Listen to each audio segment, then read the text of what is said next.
오늘도 우리의 삶의 자리 가운데 함께 하시는 하나님의 은혜와 평강이 예배하는 모든 성도님들 가운데 함께 하시기를 주님의 이름으로 간절히 축복합니다. 오늘은 향유를 부은 여인이라는 주제로 하나님의 은혜의 말씀 나누도록 하겠습니다. 오늘부터 제 수요일을 시작으로 사순절 절기가 시작이 되었습니다. 사순절은 경건의 신앙생활을 회복하고 예수 그리스도의 죽음을 묵상하고 십자가의 길을 따라가는 기간입니다. 특별히 올해 부활주일이 4월 17일인데요. 부활주일에서 주일을 제외하고 40일 기간을 사순절로 지킵니다. 오늘부터 이제 사순절이 시작이 되었습니다. 우리 성도님들의 삶의 자리 가운데 여러 가지 경건 생활들이 있죠. 153 기도도 있고 날개식 기도도 있고 또 우리가 날마다 성경도 읽고 있고요. 또 오늘부터 또 유튜브 채널에 사순절 신앙 여행이라고 하는 콘텐츠를 하나 올렸습니다. 꼭 여러 가지 경건 생활에 참여하셔서 사순절 기간 주님과 더욱더 친밀하게 교제하시는 모든 성도님들 되시길 바랍니다. 오늘 본문의 이야기는 향유를 부은 여인에 대한 이야기입니다. 이스라엘은 출애굽하기 전날 밤에 양의 피를 문설주와 임방에 발라 마다들이 죽는 재앙을 모면했던 경험이 있습니다. 그래서 구원의 날을 기념하기 위해서 해마다 이스라엘은 6월절에 양을 잡았습니다. 근데 이 양을 우리 예수님께서 대속의 은혜로 대신 그렇게 십자가에 달려 돌아가시는 그런 은혜를 우리 가운데 베푸셨죠. 그로 말미암아 우리는 죄에서 해방되는 은혜를 경험하게 됩니다. 오늘 본문의 마리아는 6월절 양으로 죽으실 예수님의 발에 향유를 부어드리며 그분의 장례를 준비하는 여인으로 소개되고 있습니다. 참 의미 있는 여인이다라는 것을 기억하시기 바랍니다. 오늘 본문 우리가 요한복음 12장의 이야기를 읽었는데요.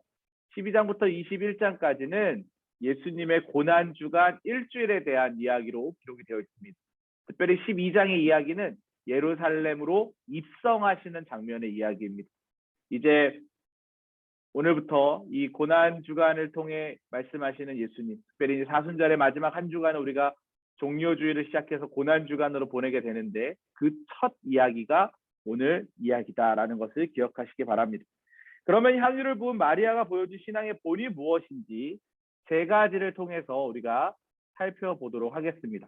첫 번째, 소중한 것을 내어드리며 헌신했다라는 것이고요. 두 번째는 예수님의 죽음을 준비했다. 그리고 예수님을 존귀하게 여겼다라는 것입니다.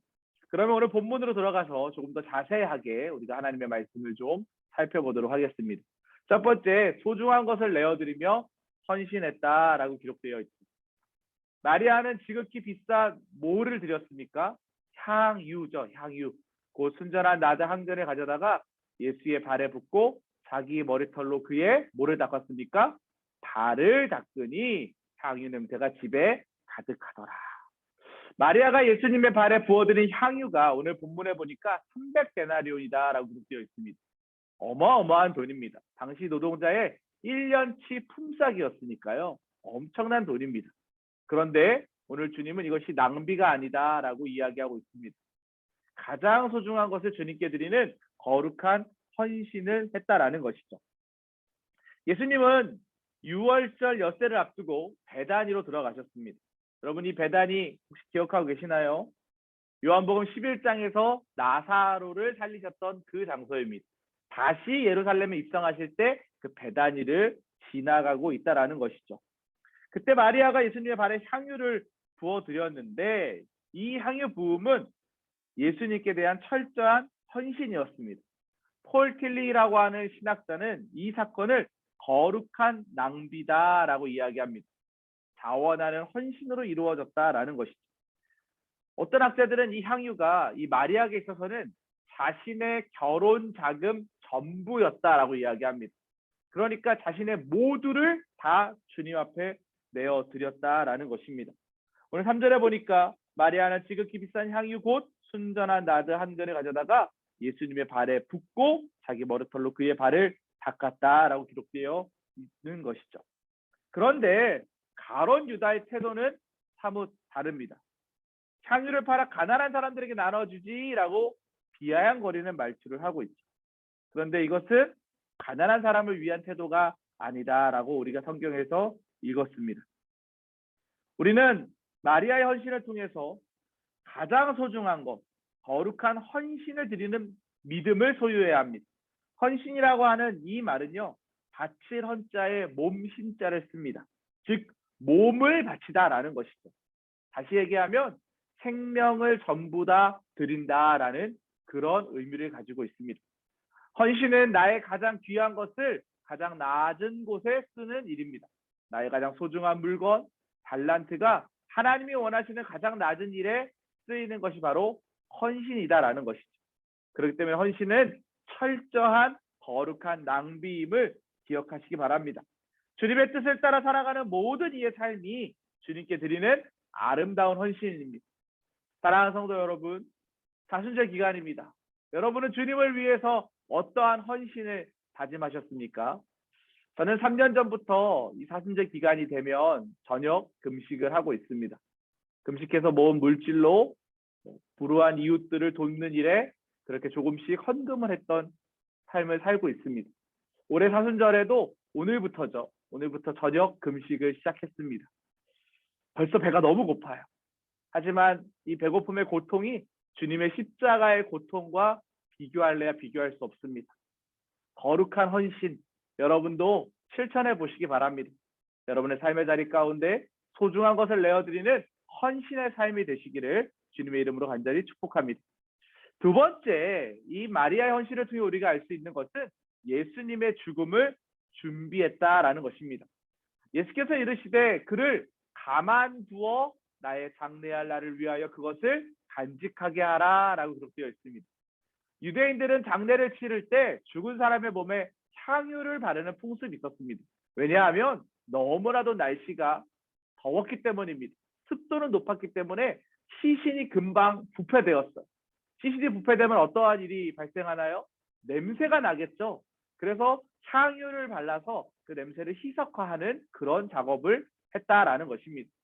예수님을 사랑하는 마음으로 가장 귀한 것을 바친 마리아는 결과적으로 곧 일어날 예수님의 죽음, 또 장례를 준비하는 사람이 되었다라는 것이죠.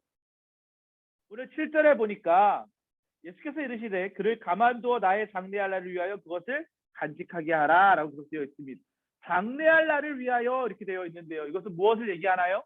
십자가의 죽음을 예비하는 것입니다. 그렇기 때문에 이 마리아의 헌신은 너무나도 놀랍고 위대한 헌신이다라는 것입니다. 그래서 귀하다라는 것이죠. 예수님을 사랑하는 마음에 가장 귀한 것을 바친 마리아처럼 주님께서 우리에게 주신 삶의 자리 가운데 우리도 가장 귀한 것을 주님께 내어드리는 헌신의 삶을 살아야 될 줄 믿습니다. 그런데 우리가 이렇게 헌신할 때, 주님 앞에 봉사할 때 주변에 좋은 이야기만 들리지 않을 경우들이 종종 있습니다. 헌신하는데 비난당하는 경우들도 있다라는 것이죠. 세상 사람들은 예수님과 교회에 대한 헌신에 대해 이해하지 못합니다. 하지만 분명히 기억하십시오. 예수님은 기억하고 계시다라는 것.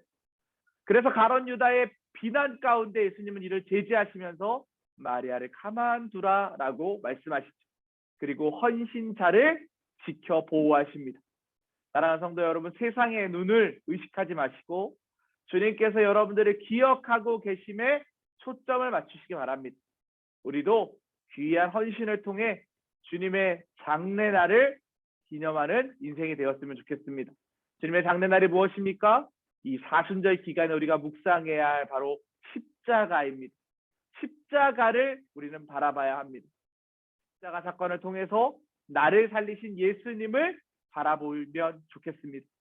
여러분의 인생 가운데 그런 은혜가 있으시기를 주님의 이름으로 다시 한번 축복합니다. 세 번째로 예수님을 존귀하게 여겼다라고 기록되어 있습니다. 가난한 자들은 항상 너희와 함께 있거니와 나는 항상 있지 아니하리라 하시니라. 나가 누굽니까? 바로 예수님을 이야기하고 있는 것이죠. 이제 예수님이 입성하십니다. 네 번째 유월절이 되었습니다. 유월절 어린 양의 피 기억하시죠? 이제 예수님은 직접 십자가에 달려 돌아가시기 위해서 예루살렘으로 들어오시는 길에 베다니를 지나가고 있다라고 말씀을 드렸습니다. 예수님은 이제 한 5일 정도 지나면 금요일 아침에 돌아가시니까 이 땅 가운데 더 이상 계시지 않게 된다라는 것을 얘기하는 것입니다. 죽으신다라는 것이죠. 물론 3일 만에 부활하셨고 또 40일 동안 제자들에게 보이셨지만 지금 예수님은 이제 십자가의 죽음을 암시하는 그 이야기를 하고 계십니다. 나는 항상 있지 아니하리라. 가룟 유다는 향유를 팔아 가난한 자들에게 나눠주는 것이 더 좋았을 것이라고 마리아를 비난하고 질책했습니다. 사실 가룟 유다는 자신의 이익에 따라 움직이는 사람이었죠. 그래서 지금 눈앞에 죽는다는 예수님보다 정치적인 왕이 되셔서 자신의 부를 더 흥왕하게 할 예수님을 기대했던 그런 인물이었습니다. 그리스도인은 어떤 가치보다 예수님을 가장 존귀하게 여기는 사람들입니다. 저와 여러분들이 그런 인생들이라는 것이죠. 하나님이 주시는 축복이 크다 한들 절대로 예수님보다 귀할 수 없습니다. 주 예수보다 더 귀한 것은 없네. 이 찬양 다 기억하고 계시지 않습니까? 어떤 이 세상의 부귀보다 다 좋은 것보다 예수님이 가장 귀하다라는 것입니다. 내가 원하는 목표보다 내가 추구하는 가치관보다 예수님이 크다고 인정하는 사람, 진정 십자가의 가치를 인정하고 믿음으로 고백하는 그런 인생이 될 줄 믿습니다. 사랑하는 성도 여러분, 마리아는 예수님의 가장 존귀한 분으로 여겼습니다. 십자가의 가치를 아는 사람이었다라는 것이죠. 마리아 인생에서 제일 소중한 것은 바로 예수님이셨습니다. 그래서 자신의 인생에서 가장 소중한 향유 붓는 것에 대해서도 조금도 거리낌이 없었다라는 것이죠. 마리아는 예수님의 죽음을 준비하는 영광스러운 사역을 감당했습니다. 우리 또한 마찬가지입니다. 내 삶의 가장 귀한 분, 바로 예수 그리스도. 그 예수 그리스도를 받아들이고 그 예수 그리스도를 위하여 헌신하는 삶을 살아내는 사랑하는 모든 성도님들 되시기를 주님의 이름으로 간절히 축복합니다. 오늘 말씀처럼 주님 주시는 참된 은혜와 평강과 안식이, 특별히 예수 그리스도를 인격적으로 만난 마리아와 같은 신앙의 고백이 모든 성도님들 가운데 함께 하시기를 주님의 이름으로 간절히 축복합니다.